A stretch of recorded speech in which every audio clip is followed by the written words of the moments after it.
Sentence. What did your teacher teach in class today? Sentences.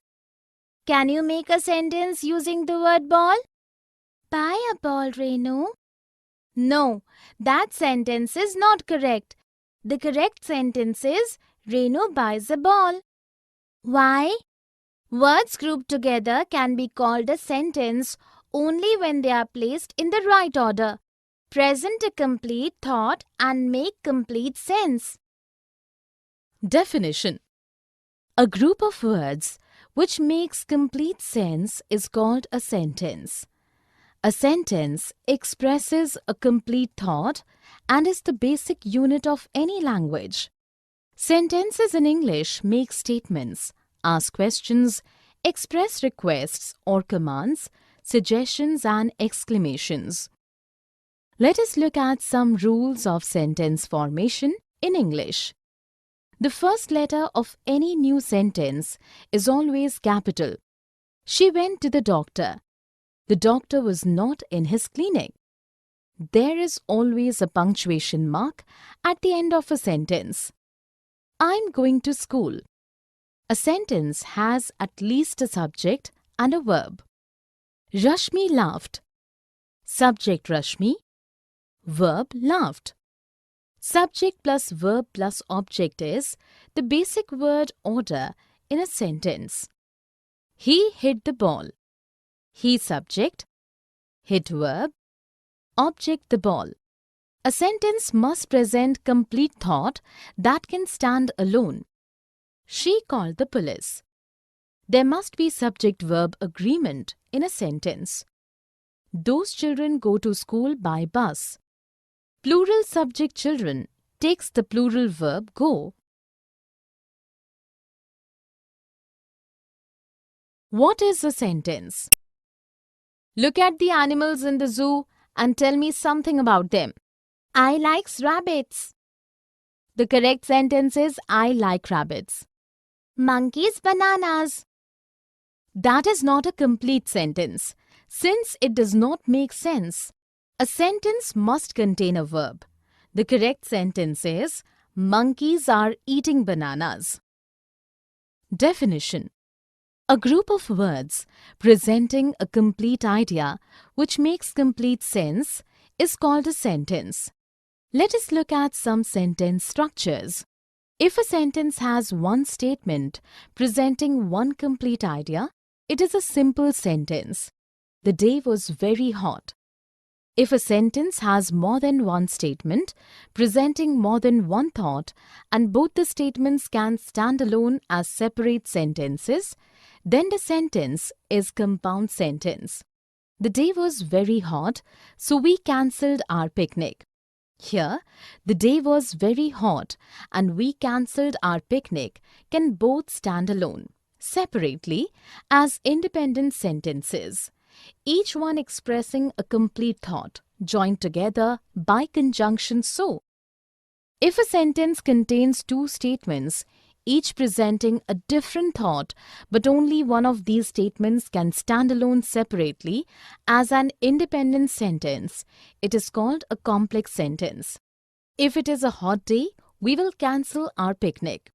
Here, we will cancel our picnic presents a complete thought and can stand alone as a separate sentence.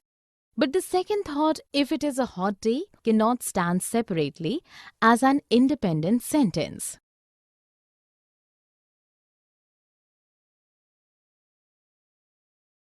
Kinds of sentences. What a beautiful picture! Which one do you mean? The one in which you can see the sunset. I can't recall. Please show me the photograph. I will show you later. Do it now. In the dialogues, the girls have used different kinds of sentences to state something, make a request, issue a command, or make an exclamation of joy. The following sentences are examples of different kinds of sentences. Exclamatory, what a beautiful picture. Interrogative, which one do you mean? Declarative, the one in which you can see the sunset. I can't recall. I will show you later. Imperative. Please show me the photograph. Do it now. Definition. A sentence that asserts something or makes a statement is called a declarative sentence. A sentence that issues a command or makes a request is called an imperative sentence. A sentence that puts up a question is called an interrogative sentence. A sentence that gives expression to a strong emotion or feeling is called an exclamatory sentence. Let us look at few sentences. The weather is lovely. How hot the day is. Please pass me the salt. Go out. Where are you going for shopping? The first sentence makes a statement and is declarative sentence. The next sentence makes an exclamation and is an exclamatory sentence. The third sentence makes a request and is an imperative sentence. The fourth sentence is also imperative as it issues an order. The last sentence is interrogative as it asks a question. Here are few more examples of 4 kinds of sentences. Declarative. Ritu is an intelligent girl. Imperative. Stop talking. Interrogative. How will you go home? Exclamatory. What a wonderful surprise!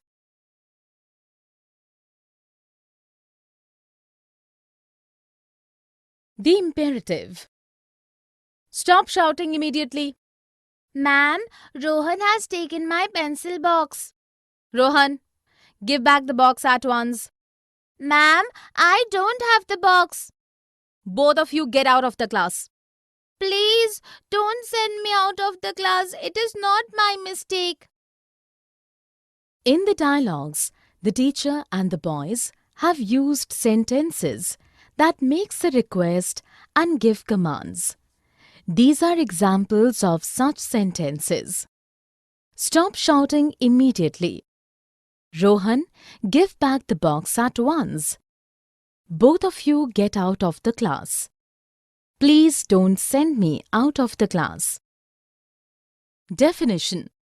A sentence that issues a command or makes a request or an entreaty is called an imperative sentence. Let us look at a few imperative sentences. Don't fight. Please help me wrap this gift. Have mercy on us. The first sentence is imperative because it issues a command. The second sentence makes a request and so is imperative. The last sentence is an entreaty and so an imperative sentence. Here are examples of some imperative sentences. Leave the room. Have some respect for elders. Please do come for my wedding. The subject and the object. Someone is calling you. I'm reading a book. Someone is ringing the doorbell. You open it. I'm doing my homework. Mother has opened the door. In the dialogues, the boys have used sentences that have a doer of the action happening and also a receiver of the action. These are examples of subject and object in the conversation. Someone, subject. You, object. I, subject. A book, object. Someone, subject. The doorbell, object. You, subject. It, object. I, subject. My homework, object. Mother, subject. The door, object. Definition. A noun or a pronoun performing the action in a sentence is called the subject of the sentence. The subject can be determined by asking who or what. A noun or a pronoun receiving the action performed by the subject in a sentence is referred to as the object of the sentence. The object is determined by questioning what the subject did or to whom and also for whom. Let us look at a few sentences.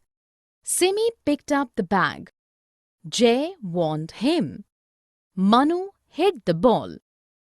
In the first sentence, Simi is the doer of the action and the subject, while the bag received the action and is the object. The next sentence, Jay is the subject as he is the doer of the action and the object is him, being the receiver of the action. In the third sentence, Manu is the subject since he performed the action and the ball is the object since it received the action. Here are some more examples of subject and object. Vicky was driving the car. Subject, Vicky. Object, the car. Kittu smiled at her friend. Subject, Kittu. Her friend, object. Vani is eating an ice cream. Subject, Vani. Object, an ice cream. Direct and indirect objects. I want an ice cream. I will buy you an ice cream. I will take a chocolate cone. We will take one for Raghav also. I'm holding a book. You can carry it for him. I will hold it. In the dialogues, the boys have used sentences in which there is a direct receiver of the action performed by the subject and also another person involved in the action. Here are some examples of sentences with direct objectives. I want an ice cream. I will take a chocolate cone. I'm holding a book. I will hold it. Here are some examples of sentences with both direct and indirect objects. I will buy you an ice cream. We will take one for Raghav also. You can carry it for him. Definition. A direct object is a direct receiver of the action performed by the subject in a sentence. It is the answer to the question, what or whom. An indirect object does not receive the action of the subject directly but is involved in the action in some manner. It is the answer to the question, to whom, for what. A sentence with an indirect object must also have a direct object. Let us look at a few sentences. Zeenat caught the ball. Harmeet is buying a new dress for his sister. Purvi gifted a phone to Kamna. In the first sentence, the ball is the direct object since it is the direct receiver of the action performed by the subject Zeenat. In the next sentence, a new dress is the direct object of the verb and his sister is the indirect object as it answers the question for whom. In the third sentence, a phone is the direct object as it answers the question what, and Kamna is the indirect object as it answers the question for whom. Here are few more examples of direct and indirect objects. Dheeraj won the race. Akash will write a letter to his teacher. Positive and negative sentences. I'm going to visit Shimla during summer vacations. I'm not going anywhere in the holidays. My parents are busy. My grandparents live in Shimla. My grandparents don't live in another city. They live with us. You can come with me. I cannot come with you. My parents will not allow me. In the dialogues, the girls have used several positive and negative sentences. These are examples of such sentences. Positive. I'm going to visit Shimla during summer vacations. My parents are busy. My grandparents live in Shimla. They live with us. You can come with me. Negative. I'm not going anywhere in the holidays. My grandparents don't live in another city. They live with us. I cannot come with you. My parents will not allow me. Definition: a positive sentence expresses something affirmative. It states something is so. A negative sentence expresses something negative. It speaks of something that is not so. To form a negative sentence, we need to use words like no one, nobody, no, never, not, none, shouldn't, wouldn't, couldn't, can't, isn't, won't, shan't. Let us look at few sentences. Lara is smiling. Raksha has bought a new dress. Madhav does not like to play badminton. Hetal cannot swim. The first sentence affirms that Lara is smiling, and so is a positive sentence. The next sentence also affirms that Raksha has bought a new dress, and so is a positive sentence. The third sentence uses does not to tell us something negative. It is a negative sentence. The last sentence is also negative since it expresses something negative by using cannot. Here are few more examples of positive and negative sentences. Positive: I exercise every day. Shireen pushed Daisy. Negative: I do not exercise every day. Shireen did not push Daisy. Questions. Hello Anish, how are you? I am fine. We are meeting after a long time. Where are you working nowadays? I teach in a nearby school. Do you live here? Yes, I live in this colony. Which subject do you teach? I teach maths. Can you teach maths to my sister? Yes, I can. What time will suit you? 5 p.m. will be fine. In the dialogues, the boys have used sentences that ask questions. These are examples of such sentences. How are you? Where are you working nowadays? Do you live here? Which subject do you teach? Can you teach maths to my sister? What time will suit you? Definition: sentences are often used to ask something. Such sentences are called questions and have a question mark at the end. Sentences which put up questions are also called interrogative sentences. Let us look at few sentences. When will you go to office? Why did you not come for the party? Should I go to the doctor? The first sentence is a question as it asks something and has a question mark at the end. The next sentence also interrogates and ends with a question mark. So it is a question.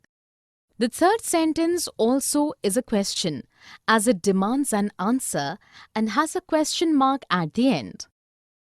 Here are few more examples of questions. Do you like pizza? What are you doing? How do I solve